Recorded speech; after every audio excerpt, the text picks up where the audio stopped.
Welcome to the 2-Month Review, the weekly podcast brought to you by Open Letter and 3%, in which we take one big book, read it, talk about it. Really big? Talk about it really bigly? A lot? for approximately 1 hour every week. Well, it'll be shorter. This is the last episode. There's really not a lot to talk about anymore. So yeah, who cares? We kind of over. So we're doing this week's episode, the finale, in two parts. Brian and I are going to talk now for like a short period, and then Nick Sullivan, the reader of the audiobook version, will talk to me later, and we'll add that on to the audio podcast. If you're watching on YouTube, there's two different videos. If you're listening, you're just going to get two different sections. Totally fine. So the book that we're talking about, like you should probably know already, is William Gaddis's J.R., which we finished. We did it. We did it, man. So now that you've finished the most difficult book in the world, according to Jonathan Franzen, how do you feel, Brian? Fine. It's a book. Cool. Honestly, I'm not gonna read it or talk about it for probably 5 or 10 years, would be my guess, and then I'll randomly probably pick it up again. Probably around the same time I'll pick up Ardor again, and just be fascinated at the second reading or the third reading of it. I think it's one of those ones I'll come back to, and it'll be another intensely pleasurable experience to read it as a different person. Yeah, absolutely. I highly recommend to anyone who is considering reading it or wants to reread it. Sorry, cat's in the way. The audiobook is amazing. Like, it's so funny to listen to, and it's like you can just listen to it in like bits, and it's got all the voices, and it feels like you're watching a TV show. It's wonderful. So it's another different approach. It's like what I've always meant to. The next time I read Ulysses, I want to listen to the audiobook of Ulysses. Okay. I think for me, like, the odd thing is I'm working on in the middle of a novel right now, and the stuff I'm reading usually doesn't influence or affect me too much. Mm-hmm. But this one did, like, a lot. Yeah. I enjoy dialogue. It's something I like doing a lot. It's something I like to work at and get the sound right. And I feel like it can do so much heavy lifting. And I don't know, this one, with how extreme it was in its dialogue and its use of voice to carry the plot and the narrative forward, it really affected my writing. I noticed my characters are speaking a lot more, or there's a lot of one-sided conversations that I normally wouldn't be comfortable with, almost like on the verge of monologue that I'm really uncomfortable with, that I've been being willing to explore way more in this first draft. And so, yeah, this book really got its hooks in me as a writer, more so than, like, most of the stuff I read is like, I'll never do that. I don't even want to try that. Not my thing. This really tapped into something and like loosed something in me that it's really exciting. And it came to me just at the right moment. So it was great. Really liked the experience. That's the best way books could work, is like arrive at the right moment. Yeah. And impact you. That's cool. I love this book. I think it's super fun. I think the ending, like, let's talk about the ending a bit and then that LARB thing. But the ending, after the limousine ride, holy. I just really thought we'd go down the limousine, together, celebratory. Have you read Cosmopolis, Don DeLillo? No, not in oh wait, I think I did, but I don't remember it. I recall it's a short, super short work. So it's Franzen approved. You could probably do it in a sitting or two, easy enough.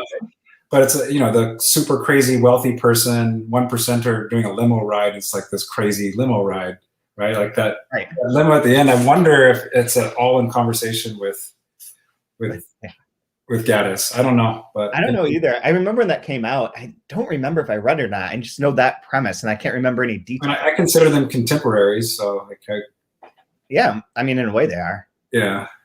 Gaddis just died a lot before producing such a thing as this. Yeah. Yeah. Oh God. Which, mind you, is this big and cost me $22. That's printing that looks like this. If you're not watching the YouTube video, the font size is, I don't know, 24 point maybe. There's about 7 words on a page. They told us Samantha Schweblin fever dream. Yeah, way worse. We'll make this a novel. Watch, I can make that into a novel. This is a 116 page, like one page of written paper. It's drawn up. That's my jam. Lillo's The Silence. Yeah, no, I thought it was really fitting. I know we were just talking to it briefly off air, but I thought it was very fitting that everything ends up in the hospital. Like this crazy world and how stressful and insane and the detritus, that's like been the word of the season, the detritus and the decay, it will lead to all art in the hospital. It is the death of art, right? I love the Bast being in the hospital just saying crazy nonsense and like, you're not okay, man. Like you need to be on like an intubator. You need to be intubated. You need to be in like these things. Then finally, when he gets better, and like that night, so the night that he ends up there is they go to see his aunt's house, and it's not there because it was given up for an auction for $1 and moved down the street to the Miami by the church. It's so perfect. It's like you're in your car. Like, he's like stuck in the rain and dying of like pneumonia and malnutrition, and ends up in the hospital and ends up next to the guy who was the former CEO of the wallpaper company that JR has purchased, basically. Then he keeps referring to those guys got me out of the wallpaper business. Took them 15 years, got me out of the wallpaper business. Those guys. Oh God, it's so good. It's and then so, he just so fucking good. dies up and dies off screen. That's the one that dies. Yeah. Yeah, no, I thought it was really like to think back of the work as a whole. I really liked like the things that I kept kind of honing in on is the intersection of art and commerce. Mm-hmm. I thought was really, really good, as well as the intersection of like how can any of this even exist? This grift, like the only way it exists is through chaotic communication. Yeah. Right. And so I really like that intersection of also like, so there's art and commerce, and then there's the way like how commerce is so messed up where no one's talking to each other. And that's what makes the book so confusing and challenging, but that's also what makes it work and what makes the crazy plot lines work as well. Yeah. It's just this insane like this constant insane miscommunication, the cacophony, the noise, the chaos. It can only, all that can only exist in that if there was any order at all, none, like this would not work. Right, It right. only exists in that chaos. And what does it do to the artist? What does it do to the human? What does it do to the children? Oh my God, the children, these poor kids, they're getting hit by cars. They're like going to the Wait, we should point out JR buys the school. Exactly.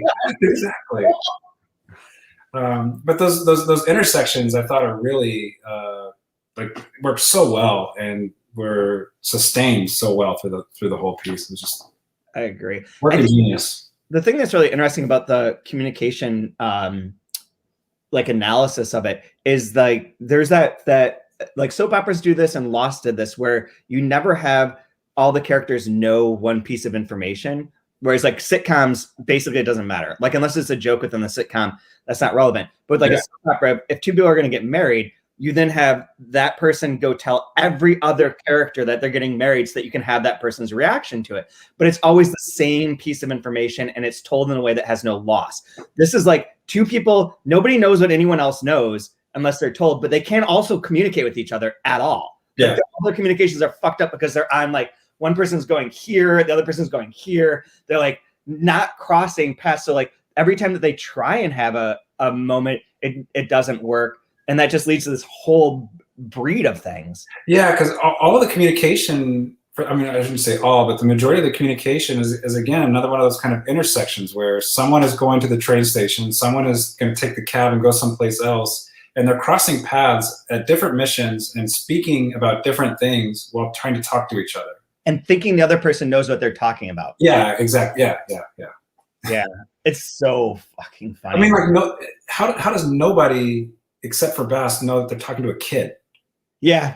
The JR family of a sore throat. The JR conglomerate. I love that like that so many parts of this like get invented of like the I mean this speaks to our time really, like his like biography where they're going to pay him to write a biography of himself or an autobiography of like his success, and Gibbs becomes like this weird figure. Wait a second. My favorite joke from the end is that Gibbs is like, I have leukemia, and they're like, it's all about you. Why you have to make it all about you? And there's like, no, he didn't have leukemia. Amy gave him way too much penicillin, and so his white blood count was like way off the charts. They assumed he had leukemia, but he was really just had too much penicillin. So it was about him. It was about him.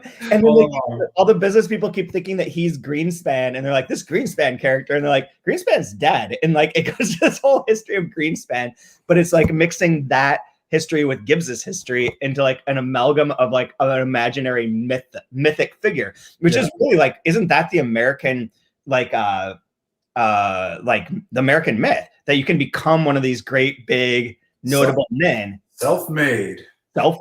What is it? Horatio Alger, like the Horatio Alger sort of idea. And like all the capitalists, like Elon Musk is already like mythologizing himself as we speak. He's like, oh, he's a real life Iron Man. He is a real life Iron Man. He's got his head really far up his own ass. Yeah. Whoops. Guess we're not getting any donations of Teslas anytime soon. Yeah. I remain concerned about Grimes's health. I just want to say that. Yeah, so it's this ending. I mean, it's wonderful. The way that this ends is wonderful, and like you said, it ends with like a telephone off the hook, and JR just saying the very last bit. So I mean, listen, I got this neat idea. Hey, you listening? Hey, you listening? It was like the greatest ending to like a book. Like as a famous last line, I feel like that's up there. That's got to be one of the top 10 last lines. Yeah. Ask him. I haven't listened to the audiobook. How does he perform the last line? Kind of like the little spunky kid. Hey, you listening? Hey, listening? Sounds like Morty from Rick and Morty. Okay, got it. So kind of that sort of tenor and that sort of like those beats. Yeah. Yeah, absolutely. It's fantastic. And like this part also has that bit of God, who is it? The Kate's that's in the hospital and is getting all the phones installed. Get him out of the line. And then like we have to do the declaration of the dividend. If we miss this dividend, then all the things go to Amy. And he's like, I've been trying to tell you that for a long time here. And he's like, well, when's it gonna happen? He's like, 20 minutes. And they're like wheeling him off into the operation room. He's like, I declare it. He's like, nah, it doesn't work. You know what I just realized we forgot to do is the book jacket. Oh, copy. shit, right. Or book jacket copy. I'm gonna because we don't have the other podcast going right now. I'm gonna take a shit on this podcast on a current book because oh my god, I don't know who this person is and I apologize to her in advance. But this book, The Upstairs House, this description of the upstairs house is the jacket copy that you make fun of. Like literally, a big book. This is a big book that everyone's writing about, and like a big book right now. Listen to this. Megan Weiler, already detached from her marriage and her life, finds herself even further removed from the reality of those around her when her baby Clara is born. Alone in those early weeks with the newborn, Megan discovers that the ghost of Margaret Wise Brown, beloved children's author of Goodnight Moon, is living in the attic of Megan's condo, as invited in her tempestuous, ghostly lover. As Megan grows more attached to the ghost, their presence becomes more threatening to her and to her family, and decades worth of family resentment is unearthed. This twisty literary page-turner plays with the conventions of a ghost story, though it is most concerned with the interior landscape of its characters. Partly a meditation on the mental and emotional isolation of the new mother, partly a retelling of the true romantic relationship between children's author Margaret Wise Brown and poetess Michael Strange, it is an unforgettable portrait of a woman isolated by motherhood, circumstance, and her own mind. Yeah, that is like beat for beat exactly the template. It is. It's exactly it. This is a major, big press book. Also, sounds fucking awful. Like everything about this sounds awful to me. This is the JR. Don't judge a book by its back copy. Always judge a book by its back copy. Come on. It might be fun. It's fun, but like, that description sounds not cool. Yeah. But so you want to talk about the LARB article that came out was it 2012? Yeah, 2012. I just thought it was interesting because it brought up a few of the things we've been talking about this whole episode. I came about it a couple nights ago, and I thought it was really interesting that this gentleman brings up a lot of the same stuff we've been talking about throughout our 87 weeks. Apparently, you cover everything if you talk about a book for 87 weeks. We started before the new year. Yeah, yeah. But it starts off with talking about Dalkey. I thought you'd be interested in that. Yeah. What I think was most interesting to me about this article is that this is like 8 years ago, essentially, that to almost 8 years ago to the day that the book came out and then was reissued by New York Review of Books, really just changed the cover. Like the book was still out there. It wasn't like it wasn't out there. So, and it goes through the whole thing of like how Dalkey has taken over this book, that Penguin had given it up. And part of that like publishing industry of like the estate wanted to move it from Penguin to where it would get more attention and more like more love and more care and more concern is very valid. Like that happens a lot more than we really realize, where big authors are just neglected on various backlists if they're not selling well enough. They're just, once it gets to that point, nobody cares. I mean, it's kind of the problem with, not to go on a separate rant, but sort of a problem with the age of publishing employees is that it's sort of like with bookstores. You start out as a very young kid and work for like next to no money. And then if you don't make it to the top, you leave. So if you don't, there's like a manager who's older, and then there's like a bunch of very young people who have limited experiences. And in publishing, I think that's the case, where a lot of people that go into like editorial and marketing early on in their careers, because that's where they get hired as like an entry-level job, that's they don't know anything. They don't know these books. They don't know like the history of any of the books. They just know what's there in front of them. And so there's a huge focus on like the new, the cool, the flashy, the like woke. The woke is not the term I mean, but like the current moment of like what's most important, what's most trendy. And they pay very much close attention to that. But anything prior to like 5 years ago is like a black hole to like a vast number of people in this industry. And it's very shocking. So like this book 8 years ago, they wrote this article that is almost identical to the ones written 8 years later, even down to where it's like LARB is having a big read called hashtag like, what was it? Hashtag read Gaddis or Occupy Gaddis for the Occupy Wall Street was part of a thing going on close to that. That was the term, right? And it's so interesting that it's just repeating. These cycles just repeat. The NYRB is awesome. There's nothing to take away from that. But it's funny because I was talking about this the other night, that all the Henry Green books that they reissued a couple of years ago, we reissued those as the first thing that I did when I was at Dalkey, is the same books. Reissued them, had the same stories, the same pitch, the same everything. And then like a certain number of years later, it's the same pitch, the same rediscovery, the same thing. Like, is it a rediscovery if it's constantly cyclical? Maybe not. But there's something interesting to like those repetitions. But I love that aspect of this article the most. Yeah. It's just like the weirdness of like how close it is to today. Nothing's changed. Or how concerned he was, the author. His first name is Lee. I forget the last name, unfortunately. But I believe that the article is called "Too Big to Fail." Mm-hmm. Okay. No, Too Big to Succeed. Or Too Big to Succeed. Yeah. And it's kind of like that double-edged sword of Gaddis wanting to be, well-read, but also being difficult, so you won't be well-read. There's kind of all of these, the contract. He talks about contract and status a lot in it, and that. But it's very interesting how, by the end of it, how concerned he was with the state of publishing and the large publishers, and I'm sure he's mortified with the new news of the. of Penguin our Random House getting bigger, right? Yeah, there's a quote. I can't think. I was going to try and find it right now, but I don't remember who it was who tweeted it.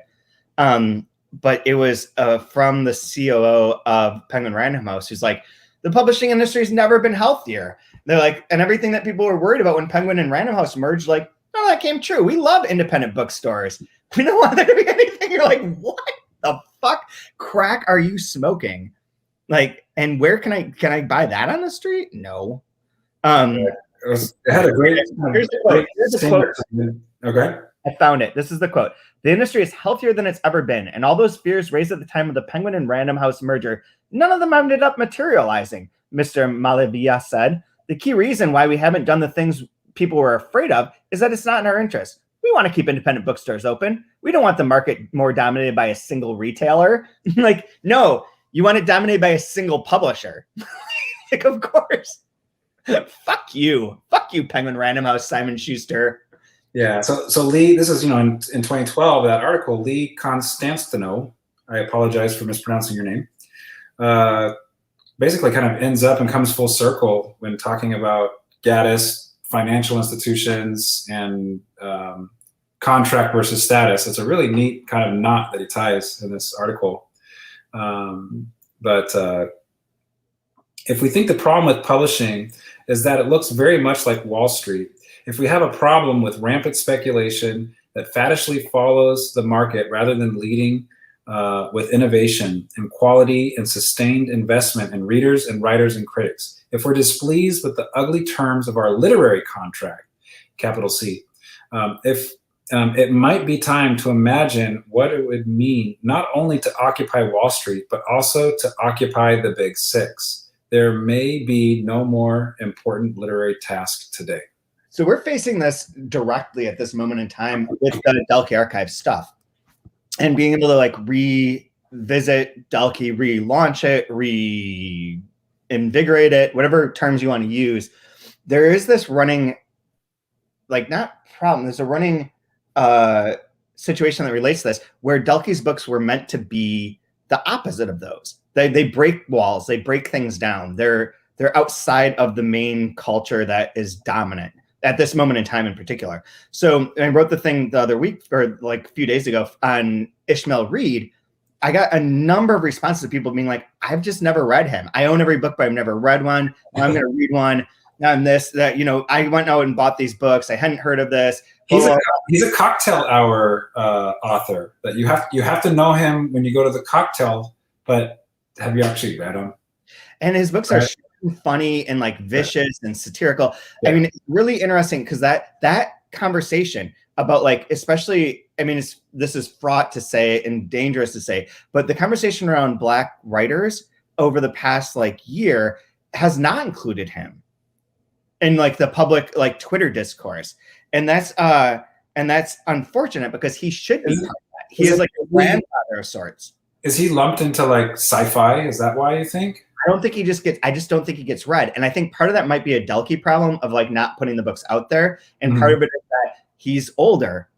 He's of a different generation. His books are offensive to like the people of this generation. Yeah, extremely. It's in the same way like Kathy Acker now with feminism, right? Like I don't know if she gets talked about the same way. Doesn't feel like she gets talked about at all. Yeah. And I mean, she's very offensive as well. And she's a muckraker and likes to stir it up. And so there's a problem. I feel like there's a problem with history these days. Like, there can't be historical figures that led to this current moment if those historical figures aren't also of the current moment, but they aren't, and they never will be, given the nature of their writing. But with the Dalkey thing too, it's like, how do we convince people? How do we read that? Like, even this book, JR, Gaddis is extremely offensive. Yeah. The overt racism, anti-Semitism, like just rampant sexism. Like he's got all the isms, and they're like, yeah. There's the wallpaper guy's joke where he's like, yeah, I got my wife's suing me. She got this Jew lawyer, and like, you, Cohen, you're a Jew, right? I need my own Jew. The only way you can combat a Jew lawyer is with a Jew lawyer of your own, right? He's like, I'm not taking your case. Like, I'm not going to help you. So it's like, it's the overt racism of that time too. It feels less authorial, especially because it's given in voice, whereas Ishmael Reed's choices are to like offend and provoke and try and like say like, you're people, like, you're like, oh, I'm the right one, I'm in the right, everyone else that doesn't see things the way that I do is like fucked up, and then he'll take you down too as his game, right? So it's like feminism gets taken down, like Afrofuturism gets taken down, all the things that are like specific, like people are like, this is the right thing, he's like, no, and attacks it. And that's like not acceptable mode. But beyond just him, a lot of the Dalkey books are asking the question of like, you need to be a better reader. You need to be a reader who's interested and willing to like do some work on your own, be part of this, instead of just having everything a ghost story about Goodnight fucking Moon spoon fed to you. Like, that's not. But who has time for that outside of an academic cloister? but they did. But there were. This is the thing. No, I know. It was very I'm devil's advocate here, but yeah. I mean, like, I'm also being blinded by this goddamn truck that just pulled in. My mom was in town. She's asked what I'm reading, and like, the last 7 books I read, like I can't share them with her because she's not going to want to read them, and she's not, like they're too difficult or strange to be accessible to a certain readership. But that Goodnight Moon one probably sounds kind of cool because she likes Goodnight Moon and she likes ghosts. Like, yeah. I mean, I like Patrick Swayze. Roadhouse, yeah. Demi Moore, right? Or like my father, he wouldn't read a single page of any of these books that I've been reading. Okay, so let's put aside like the people who even academic folks don't necessarily read. Oh, I've been meaning to read Ardor. I heard that one's good. Or like, oh yeah, I did Recognitions. I haven't hit JR yet necessarily. Like something like that. Like it's. I think there's gradations to it though too. There's the people who are never going to have that. They're never going to read these books. They're just not. Like, who's the audience? Like who's the audience for this book? But see, I think it could be anyone. I don't think that it precludes anyone, but I think that our culture has sort of shied away from. I was thinking a lot about this the other night and talking to. Well, you're already saying in a way that I forget the name of the book, but the Goodnight Moon Ghost one is not for everyone, right?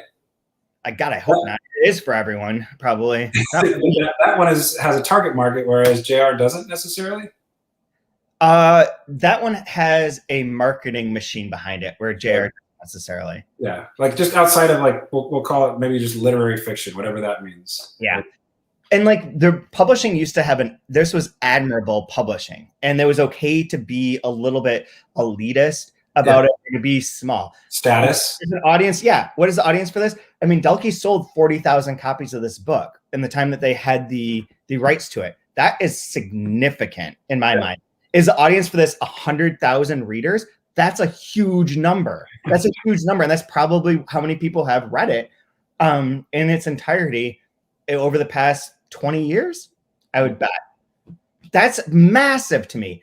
But because it's not a million and the scales aren't a million, it feels like it's being dismissed. It's just not successful. Who's it for? Who would read this? That's too hard. And like, that's the problem is like putting things into that category instead of changing the way that people read. People are lazy, inherently lazy. And I don't fault them for that, but I don't think that we as an industry should follow that trend till its end. We should be like, no, that's cool. You're lazy. You like these books or whatever. These books are fun and entertaining. Good. Read them. Nobody has a problem with that. But not everything has to be like that.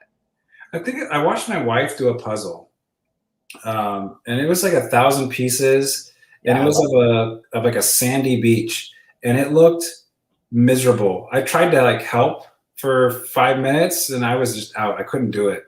The amount of focus, the amount of focus and the time required to get the pieces to line up right, and then the satisfaction you get when it fits. Like, I just had no patience. I couldn't do it. How is that any different than reading this, though? Yeah. I puzzles, like, I'm there. It's an investment of time. It's gonna be a little bit of work. It's not spoon fed to you. It's a little hard. But once you get the corners figured out and the edges going, like it starts becoming more fun. And before you know it, you're done and you feel good about the accomplishment. Then you put it up in the attic and don't think about it for a few years, and then pull it out again. You know. What you said there a second ago, I think, is actually the key. Is the enjoyment as you find the pieces that lock together. The gratification of that is like the gratification of this. The experience is more meaningful than the fact that everyone's read it.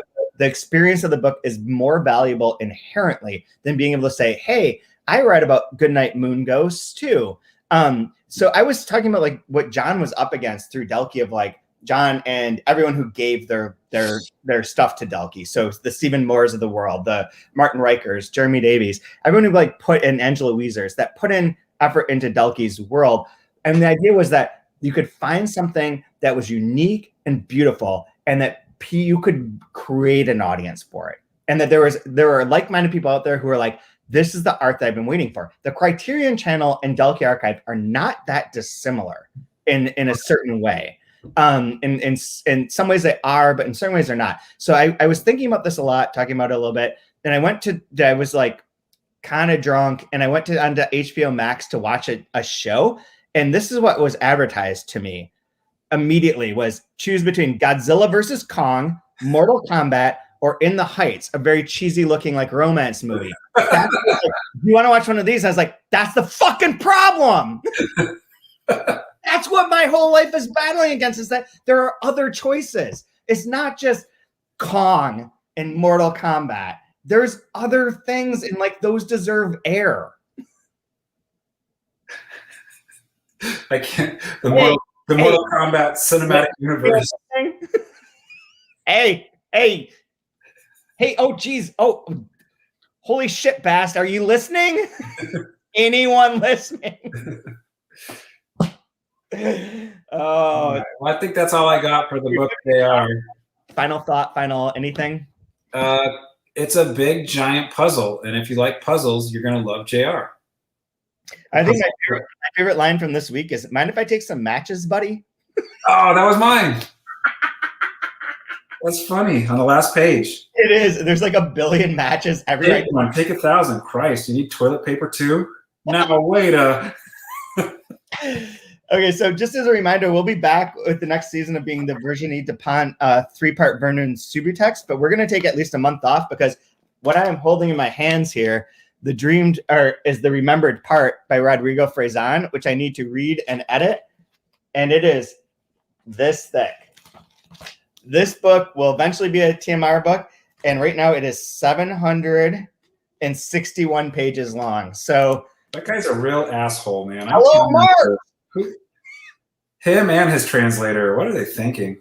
I will say that this book will mark time for me. That by the time when I finish this book, baseball will have started. Okay. This is the only way I can think of things in optimistic terms now. So, well, I'm glad you're done being sexist and we can read some literature by women. So thank you.